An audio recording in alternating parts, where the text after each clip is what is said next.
Hello, everybody. Thanks for coming. My name is Terry White. I'm with Hewlett Packard Enterprise. I'm our Chief Technologist for Application Services and Industry Solutions. I'm going to talk a little bit about API management in the context of application transformation. Of course, you can't talk about that without talking a little bit about hybrid infrastructure, and of course, who would forget security? But anyways,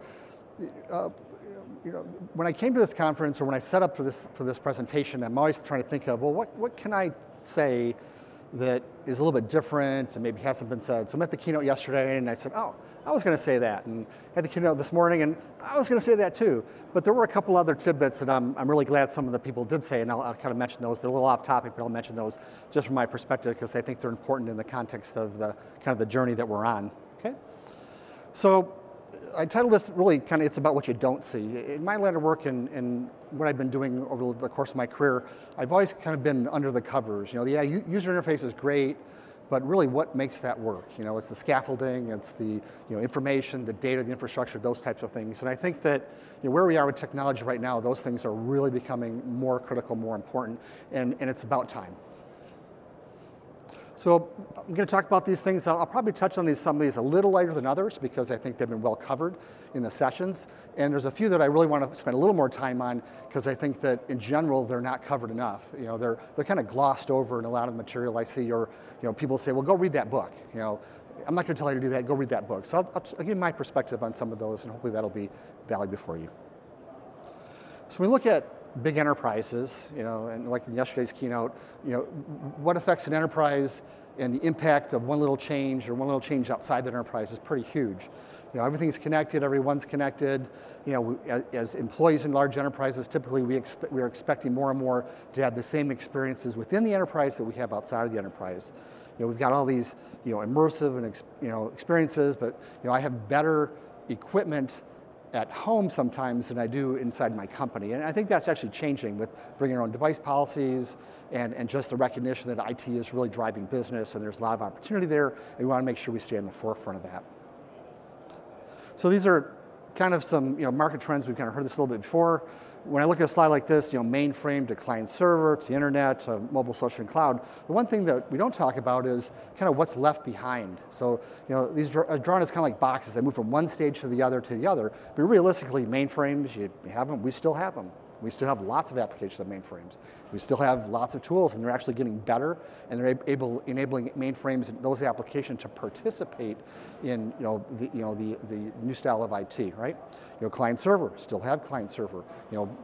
Brought birth to web applications, and leverage that technology. Now we're in a social. And when I look at what we can accomplish that we couldn't accomplish before, back when I started mainframe programming and I had 2 gig of memory, I thought I was in heaven, right? And I was doing things that I thought could have been impossible. And I look back and we were doing some really innovative things, but now I'm looking at what we're able to do today, and it's just mind-blowing, right? And I look at, like, as technologists, what's hitting us. I mean, there's in the keynote yesterday, there was a different view of this chart in terms of the waves, longer, coming shorter, more frequent, more powerful. And so, yeah, the waves are there, they're getting bigger. This is just a view of kind of like the technologies. And when I looked at this slide a few weeks ago, it had updated. It had Docker and Cloud Foundry and OpenShift, the platform as a service technology. So I think we all experience this as technology, so I don't have to tell you all that we're feeling this every day. And the technologies we're seeing at this event are helping us cope with those and helping us automate those and really deal with this complexity that's coming at us. I'm going to take a shift right now and we'll talk a little about applications. When I look at applications in an enterprise, the realization is they're really built up around that enterprise's organizational structure. Largely they were built to automate or help some organization do a better job, be more productive, have higher quality, get more capacity, respond more quickly. But a lot of and we still see some of this today. Workforce type applications, and I have finance type applications, and I have my R&D stuff, and I have my marketing stuff, and my manufacturing stuff, and they're aligned to these boundaries. They're secured within the boundaries, and because budgets were really doled out, and kind of still are doled out in terms of organizations, the funding kind of came within that organization, right? Sharing across boundaries through data, we're sending data back and forth, right? And the investment was really more challenging. It's, is this application or system going to make return on investment for my department, in this fiscal year? And that's pretty narrow, right? So what we're able to do now, I think, is actually kind of leverage and get outside those boundaries. So just a little trip down memory lane. We look at our applications back when I hear the term application or app or application, in my mind, from an enterprise perspective, I don't think of one program, right? I think of, I got this application, it's got 100 programs, it's got 1,000 batch jobs, it's got 1,000 screens, it's got 500 tables. That's an application. Not what's on your mobile device particularly. But realistically, if I look at the structure and kind of how we've transitioned over time, I have user interface layers and business process controls and business data, application function data infrastructure, and you kind of take that down scale and you can see where we're going. We're kind of replaying that, but in smaller bite-sized chunks.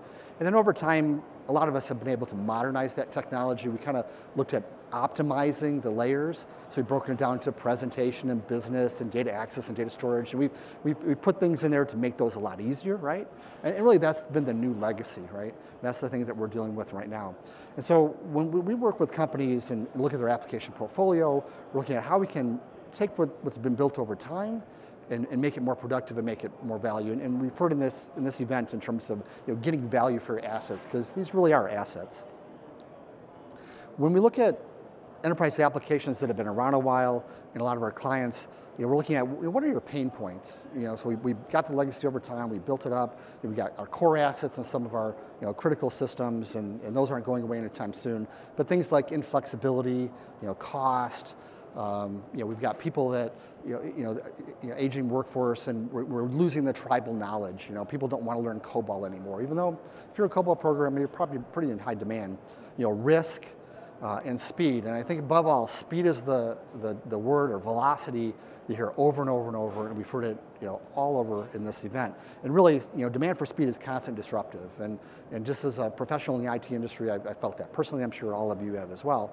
And so the things that we're going to talk about and the things that we've heard here are really how can we achieve that speed? What are the new techniques to achieve that speed? And then we also heard some talks about, well, what's the culture shift that's involved in that? So we look at application transformation. It isn't necessarily one application at a time where we're working with our clients. They have an application portfolio, like I talked about. Some of it's steeped in mainframe, there's their core system, some of it's steeped in client server, web applications, and they've introduced some mobile and social. So we're trying to make sense of that. And for those applications, there's different strategies you can take. It isn't a one size fits all. Just like, we heard this morning about GE Oil and Gas in terms of the challenges they have and how long their programs last and how they have to make incremental improvements. Other industries have different rates of speed and different rates that their products are developed, and different opportunities. When we look at the continuum of types of applications, we kind of divide into these buckets. We have some that are a bit more static. They fulfill their purpose. We don't expect them to change anytime soon, but they're important. So those are ones we might want to virtualize, we might want to rehost, and then we get over to the other side of, I've got some critical applications that they can't keep up, but they have a lot of business information, they're really my intellectual property, and so those are the ones that I may look at. Is there a replacement out there that's best in class? Am I going to replace it because I can retire it, or am I going to re-architect it? And really, when we look at re-architecting, and in all these continuums, it's how do I make this system or this set of business functionalities also be able to participate in the new style of IT, right? Because that's the demand. That's what we're trying to achieve here. And so you're looking at, from a cloud strategy, things that are a bit more static and changed. We're looking at those are cloud hosted. Right? We can leverage the cloud to host them in virtualized instances. And then you're looking at the other side, and it's becoming more cloud aware. Bringing those applications in to be a full participant in the cloud, and really, as we're looking at re-architect for those to be more cloud native. And so, depending on your transformation to cloud, it's a journey with different on-ramps. And I'm going to branch a little bit into, how we can help with that, or how, API technology, API management can help with that. Digitally enabled business, I think we're all living this. This quote's probably a little bit old, because it said by 2016, 75% of Fortune 1000 companies will offer public web APIs, and we know that there's lots of companies offering public web APIs, and there's lots of companies that have APIs internal that that we don't know about. So, even the ones we see are just the tip of the iceberg, basically. And this is the other thing too. I heard another term today. We've started with it's an application economy or it's an app economy. I've heard it's an API economy. We heard it's a sharing economy yesterday, and that was a really intriguing one in my mind. I had a manager a long time ago who thought like I did, and really along these lines: integration, API, we're stronger together. How do we collaborate more? And that manager said, Terry, that's based on the fact that you have to share. You have to be willing to share. And I think as technologists, we're much more willing to share, because when we develop something really new and cool, we want to share it. But you bring in the business equation or the political equation, and it's more about protecting IP and and return on assets, return on revenue, and so that kind of dilutes the sharing economy a little bit. But no matter which way you enter this, no matter what your motivation is, you really need to look at your strategy, and all these can be tracked back to what's that great idea. Why did you go down this path? Is it self-service? Is it ease of use? Location aware and taking advantage of that, notifications, getting somebody's attention, brand engagement, new revenue. These are all valid ways to enter this. And then really, depending on what strategy you have, you're always going to end up with, well, how do I unlock that business potential in my back end systems, my information? And that's really, all roads are going to lead to the API, right? And the APIs have been along for quite a long time, but I think just now in the last few years, we're really getting some really good tools to manage those more effectively and control those and secure those. So what's an API? At the heart, it's a contract, and I think that's the part that people forget. It is really a contract. It's really saying, I'm putting something up here. It's simple to think of. Yeah, it's used when two applications want to talk to each other. Yeah, it's it's this interface that has a specification and it's software. But realistically, that contract aspect is very important, because what you're saying when you release an API is that it's going to kind of be sort of long-lived, and it's going to give you some kind of quality of service and some kind of service level. And so I think far too often people will put up an API, or even within a company will build an API, and we won't put enough thought into it to make it long-lived and have a good design and honor the service levels and those types of things. So when we think about APIs, we really got to think about them in terms of, it's a contract. Okay. This was an interesting article that came out of the Deloitte Technology Review. They had a whole section on API in general, and instead of recreate it, I just did copy and paste. But it kind of reminded me of some of my roots and kind of where we are and where we're going. Look back in the 80s time frame, it was really point to point, and I think even all through then and now, there's still a lot of point to point going on, and point to point is actually kind of coming back. Get into the middle 80s and 90s, and you're getting into EDI type transactions and tools around those remote procedure calls and function calls. And I was fortunate enough to work in that time frame where we're doing with a team that did extreme modular programming. So yeah, they were programs, but we broke everything down to very logical units, and we had APIs, and we kind of had late binding. We had different ways of doing the same thing, different portfolio processes, and so we were really subscribing to a lot of that. Then enters the message-oriented middlewares and the ESBs and those types of things. And today, we're seeing a different focus. It's kind of a mix and blur of all the above. And today, where we seem to be also going is less message and less kind of hub-based, and a little bit more back into point-to-point, but more smart applications making those decisions on a dynamic basis. And if you subscribe to Programmable Web, and you kind of look out there, they keep a tally of how many public-facing APIs they're keeping track of. And back in October, it was 14,187 when they published it to Deloitte. Or when they took it, it was a 17% increase since January. So it just tells you the rate of how APIs are hitting the market, and kind of the rate of explosion of this as well. And like I said, for enterprises, it's just there's so many within an enterprise that they don't publish that there's that's just a small fraction of probably the real number of APIs that are available. So when you think about APIs, critical requirements, right?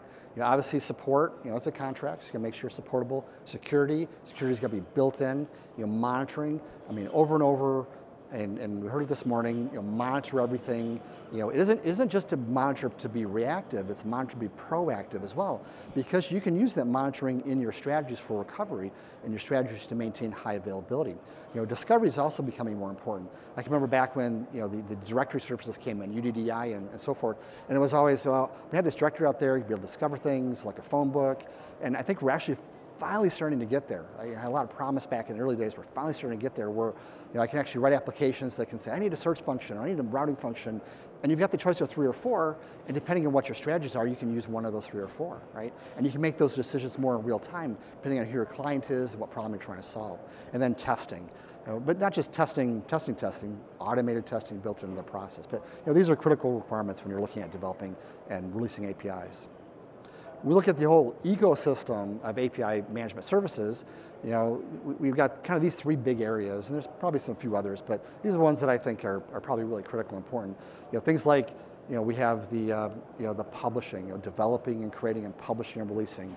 We have this tooling, and it's kind of a little bit of give and take. You've got people creating APIs, publishing them. Some of the same people that are creating APIs are looking for APIs in the store. What can I use and incorporate to build my application experience?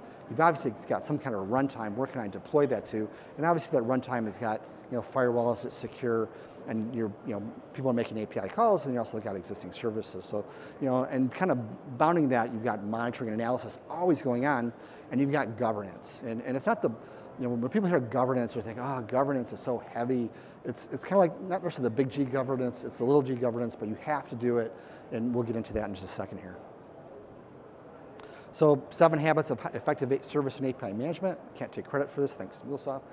But API first design. I read this term recently, and it's kind of an interesting term, and it's kind of a double-edged sword. You'd love to be able to, when I'm constructing APIs, to not be constrained, right? So you're developing a set of APIs, and you're going to have to deal with back-end systems. Your natural inclination is to kind of set the API to the constraints of the back-end system, right? You try not to do that. You try to make the API as pure as possible, because then you have better opportunity to be long-lived, right? Choose an API runtime, real solid API runtime, because as we saw from the GUSA thing at the keynote the other day, if you don't have it, it's you're not going to scale. If you don't have that part covered. A central services repository, it's got to be discoverable. We want to manage services versions and policies and contracts. Being able to manage who has access, when they have access, through what interface they have access. Promoting and socializing. And this is just enough to kind of put them out there. And it's even within your own organization, right? If you're building something really cool in your organization and it's got reuse potential, how do you get that out there to the rest of the developers? Monitor and assess usage, talked about that, and also continuously improving refactoring. You're never going to get it right the first time, and because of the desire to hit speed, you're going to get close enough, and we heard this morning, iterate, iterate, iterate. Now, this is an area that I think we don't really spend enough time on. This is an area that I think when we go to some events or talk to some experts in the field, they say, read this book. There's a book, Domain-Driven Design. Read the book. In reality, what that means is you really got to look at your APIs from a business context perspective. And so from an industry perspective, we have some standard industry verticals, and we also have some cross-industry domains, things like supply chain management, customer relationship management. And those are domains that span multiple industries, right? And so when we look at designing systems in general, and really in that process of designing APIs, we want to look at what the models are. And I think one of the problems is we don't have as many of these really good models as we would like. And the other aspect is, if you're not careful, you might be too constrained by the model, because the model, they tend to reinforce current business practice. And if we're looking at really innovating and disrupting, you have to kind of get out of current business practice, right? So, taking the supply chain model as an example, it's real simple. This is from the SCORE model. Plan, I'm going to do demand planning for my demand. I'm going to source my raw materials. I'm going to make something. I'm going to deliver it, and I have to prepare for returns. That's kind of the basic model.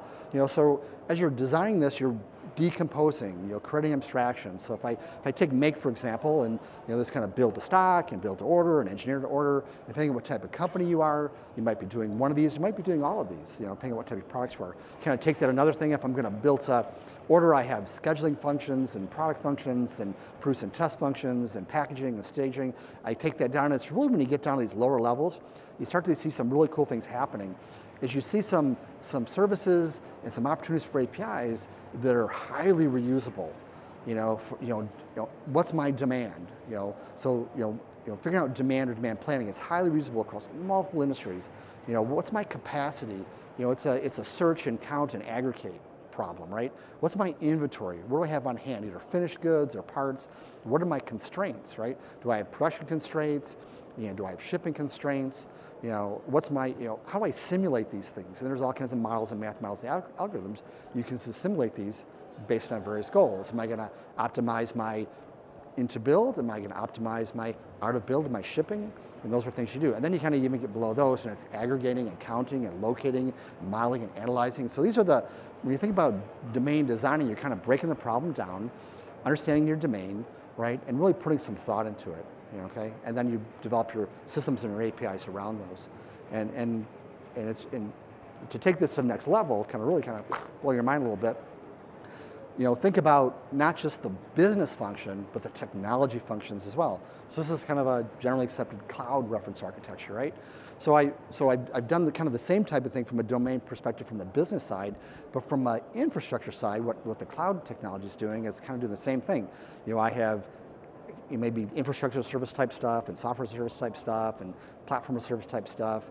And so some application we talked about in transformation, I might just rehost on infrastructure as a service. I might have a portal, I have API access to the portal. I have some kind of operation layer, I have some kind of cloud OS layer, I have compute. At every level, it's APIs, right? At every level, to get the most flexibility, it's APIs. At every level, every one of these domains has teams working on developing, through the processes at some rate of speed, right? To make their part of that domain, they make their set of APIs the best to participate in this model. So, from a design perspective, you really need to kind of understand all the piece parts. You're not going to start kind of drifting into other domains, right? And kind of mixing things up and really kind of, backing yourself into a corner, right? And then the real challenge is that these things they're moving constantly. Nobody's sitting still here. So at all these levels and all these domains are constantly moving. So how you managing all that? How you keeping track of that? And that's kind of the real big challenge. So we have to break the problem down to be able to understand it as humans, right? And we have to break into these things. And so we have to have people that understand how to do domain-driven designs to make APIs and services that are long-lived, can be supported, can meet the SLAs and those sorts of things. So API governance, I talked a little about that. There's really 4 real things in governance that are clear takeaways. One, there's governance over the set of APIs and their scope, and that's really influenced by domain-driven design. There's the administration of the APIs, right? Lifecycle management, versioning. There's the quality of the API. So when you release it, is all the documentation available? Was it tested? Is it kind of fit for purpose? And there's the policies. Really looking at security access, constraints, transformations, and extensions. And so there's this design time governance, and there's this runtime governance. And these things are always happening, and they always have to work together in collaboration, because as your runtime, you're actually doing the monitoring and collecting all the information. You're feeding that back into design time, and you're learning from that, and you're tweaking that, and you're kind of iterating through that process all the time. So secrets of a great API, we kind of hit some of these, but design for greater user experience, optimized for use case, easy access, really key. You don't want to build APIs that nobody can understand, right? It should be relatively intuitive what this thing does, how it's named, what verbs it's using, and there's a lot of models and patterns out there to borrow from. You really don't have to kind of build it all yourself or think of it yourself, and build a community, right? Things like within your own company or even outside your own company is really build that community. APIs are becoming ubiquitous. We've heard it today, we've heard it yesterday. They have a real potential to transform the business, and we have real use cases where they are. Okay? Now, this is just an example from my company, Hewlett Packard Enterprise, right? So we had a problem statement. We had legacy applications like any big enterprise company, right? We have SAP, we have all the flavors, right? We wanted to add software as a service, we wanted to add mobile access, so we wanted to be able to have mobile and B2 business to employee and partners kind of converge and be able to participate. We wanted to be able to rapidly deploy and have some flexibility, integrate new business to employee or business to consumer or business to business use cases and integrate new requirements. And we really wanted to really sort out the B2B, externalize our larger classic IT apps. We're a big company. Before we split, we had a lot of product, right? We still have a lot of product, and so we have all that same legacy that most companies had. So our problem was kind of interesting. So we kind of took all those and boiled them down and said, what are the big challenges for us? And they were really around things like authentication and authorization. Legacy systems in general, when they're set up and they have their security, they have one way to access them. They don't have lots of ways to access them. They have one way. It's ID and password, it's some kind of token, it's SAML, it's whatever. Mobile single sign-on. We didn't want our employees and our customers, they have different sign-ons for all the applications, and we really wanted to protect the back end. So really the decision point for us was we needed an API gateway that gave us this, but really provided that security, right?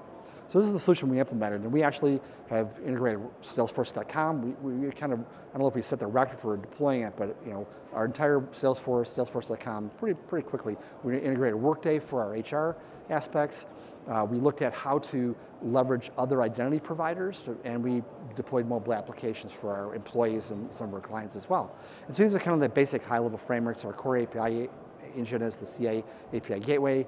We've kind of got some databases there and backends, and I think the real challenge we have about half a dozen different identity providers in different ways for people to get authenticated authorization in our systems. So this gives us kind of that single way as an entry point. It kind of makes it a lot easier for these external parties and our internal applications or mobile applications to kind of come in and be a participant in our back-end legacy, right? And so we have central token, we have single sign-on, we have service registry, tenant management. As we kind of bring these in, we have kind of some of the different tenant authorization enforcement. And then also, as a byproduct of the great runtime, we get analytics data, we get a management console, we can see what's happening, we can manage it. Okay? And this is really the key. I've seen this, I've been dying to use this. Enterprise, a friend of mine, when I was telling about this presentation, I said, yeah, I got to do this presentation about API management for the enterprise. And he said, Terry, he said, you got to remember, cloud scale is a heck of a lot bigger than any one enterprise. As an enterprise, Hewlett Packard enterprise is probably well over 100,000 employees, probably over 150,000 employees. But we're talking, extending our reach to millions, right? And so enterprise applications aren't designed for the millions, they're designed for the size of the company. So putting that API gateway in to help us throttle that, help us secure that, that really gave us the ability to achieve our goals in a secure way, in a way that we can maintain quality of service, right? So, I didn't talk about a lot of these things, but this becomes the challenge, right? Security I've given, scale, service level support monitoring, versioning. You have to, as you're kind of going this journey, you have to really come up with some really good creative strategies for how to handle resilience and survivability. It's not acceptable to take a downtime. I have some of these legacy applications say, well, I have to take a downtime. Every Friday night it's got to be down for an hour to do maintenance. No, it's not acceptable. So you have to, so these APIs have to be able to compensate for that, and we have to start building applications that can work with reduced functionality, but they still work. And that's how some of the big players in the industry handle it, right? And then obviously common vocabulary. Where's transaction management in the equation, right? Because we're used to having this, transaction management. If I'm going across multiple database, two-phase commit, that stuff is kind of gone per se, but we still have to figure out how to handle data integrity and DevOps, of course. DevOps is really what's enabling us to kind of achieve speed and do it in a way that is not chaotic, right? So, this is probably the greatest example of management support. If you go on API first, you go on mobile first, you got the strategy. A lot of people like to build the windows and the doors before they build the foundation. And building the APIs and kind of set up that foundation is really the foundation. It's really what enables the windows and doors and all the great business return on value. So Jeff Bezos put this out to Amazon, and he really understood the importance of building APIs and more importantly, making them externally available. So even though you're building something that may be thought of only going to be used internally in the company, it's like approach everyone as if someday it may be externally available. And he kind of closed, if you don't do this, you'll be fired. Is this way or not? And I don't think he was so concerned that the services, the backends might be built in different technologies, because in order to move fast, sometimes you have to do that. But if you can have a common layer at that way to get access to information or business function, that actually gets you a long way. And then as an enterprise, you can deal with standardizing and things like that over time. But sometimes when you're going to move fast, you have to make a quick decision, pick a technology, go with it, and then kind of deal with that technical debt later. This is a slide I actually used for a different purpose back about 12 years ago, and I thought it fit perfectly here. We kind of got the API queue and the management, they're here to stay for a long time, and we got to embrace them, we got to figure out how to leverage this. And the public cloud, private cloud, mobile, software service, web apps, client server, mainframe, that's going to be here for a long time. So we got to make sure our strategies are really accommodating those. So the last slide I have is really about what's next, what's next, microservices. Didn't hear a lot of talk about microservices specifically here. But obviously there's a lot going on, and as a company we're also investing heavily in microservices and kind of taking that next level. And I have some mixed feelings, good and bad. They're fine-grained SOA. I think the best definition was, think about it as a service or an API per table. not per application function, per table, get down to that level of detail. Independently deployed, updated, self-contained, requires very little knowledge to use. Developing them requires, a culture and a thought shift, from project focus to product focus. They thrive in DevOps and automation, they're built to survive, and they require effective domain thinking and foresight because you're building all these little pieces, they got to fit together, right? The challenges, the number of challenges outweigh the number of benefits, but in reality, if you look at the benefits, they're far greater if you can achieve this. Things like inexperience and, I've got more collaboration I need to have happen and things like that. But, how to get started, it's, there's obviously tools available, implement a DevOps Agile culture, and, read the books. Almost every talk on these subjects I have is people are saying, read this book, read this book, read this book, because there are some people that are kind of plowing that ground ahead of us. So with that, I think that's my last slide. So I appreciate you guys coming. Idea economy, where we're at now, sharing economy, anybody can change the world because it's just that easy, right? Everything's available. Thanks. Well, if you have